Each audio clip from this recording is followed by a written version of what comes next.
چاہیے. ایک تو ڈیجیٹل کیمرے کی تصویر میں ابھی تک علماء کا اتفاق نہیں ہے. یہ تو ایک وقتی ضرورت کے وقت علماء نے اس کی اجازت دی ہے بیانات کے لیے یا الیکٹرانک میڈیا کا استعمال ہے. یہ خام خواہ شو مارنے کے لیے تصویریں لے کے ایک تو اس میں ناجائز ہونے کا پہلو بھی ہے. اب جب مر گئے تو پھر ان کی تصویریں کیوں لے رہے ہو؟ لوگ کہتے ہیں یادگار کے لیے. تو بھائی یہ یادگار کا یہ ہندوانہ طریقہ ہے, غیر مسلموں کا طریقہ ہے. مسلمان اپنے مرحومین کو ان کی تصویریں لگا کے یاد نہیں کرتا. اگر ایسا ہوتا تو سب سے پہلے صحابہ نے نبی کی تصویریں اپنے کمروں میں لگائی ہوتی. کسی صحابی نے محمد صلی اللہ علیہ وسلم کی کوئی تصویر کبھی بھی نہیں بنائی. وہ جانتے تھے کہ یہ یاد رکھنے کا طریقہ نہیں ہے, کیونکہ آج وہ گئے ہیں, کل ہم چلے جائیں گے, ملاقات ہو جائے گی برزخ میں. وقتی طور پر ہماری جدائی ہوئی ہے. وہ یاد اس طرح رکھتے تھے بھائی ان کی تعلیمات کو فالو کیا جائے, مغفرت کی دعا کی جائے, اور نبی ہیں تو ان پر درود پڑھا جائے. یہ یاد رکھنے کا طریقہ ہے.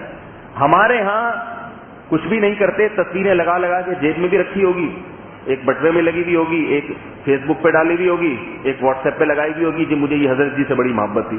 باقی نہ ان کے لیے کبھی تصویر کا مسئلہ علماء نے ضرورت کی بنیاد پر, کوئی اس میں حکمت ہو. میت کی تصویر میں کوئی حکمت نہیں ہے, بلکہ اس میں نقصانات زیادہ ہیں.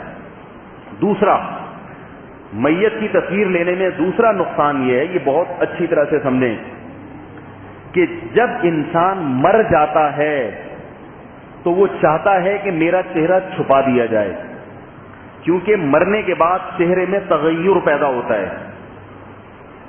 چہرہ انسان کا ایسے فریش نہیں رہتا جیسے زندہ حالت میں رہتا ہے. اس کی میں آپ کو ایک دلیل لیتا ہوں. دیکھو موت جو ہے نا, موت, اللہ نے قرآن میں موت کو نیند سے تشبیہ دی ہے. اللہ یتوفی الانفس حین موتها والتی لم تمت فی منامها. اللہ فرماتے ہیں ہم تمہاری روح سوتے ہوئے میں بھی قبض کر لیتے ہیں, اور جب تمہاری موت آتی ہے نا تو اس کو بھی روح قبض کر لیتے ہیں. تو جسم سے روح نکلتی ہے نیند کی حالت میں بھی اور موت کی حالت میں بھی. نیند میں عارضی نکلتی ہے, واپس آ جاتی ہے, اور موت میں ہمیشہ کے لیے نکل جاتی ہے. اس وقت واپس آئے گی جب قیامت کا دن ہوگا اور اللہ مردوں کو دوبارہ زندہ کریں گے.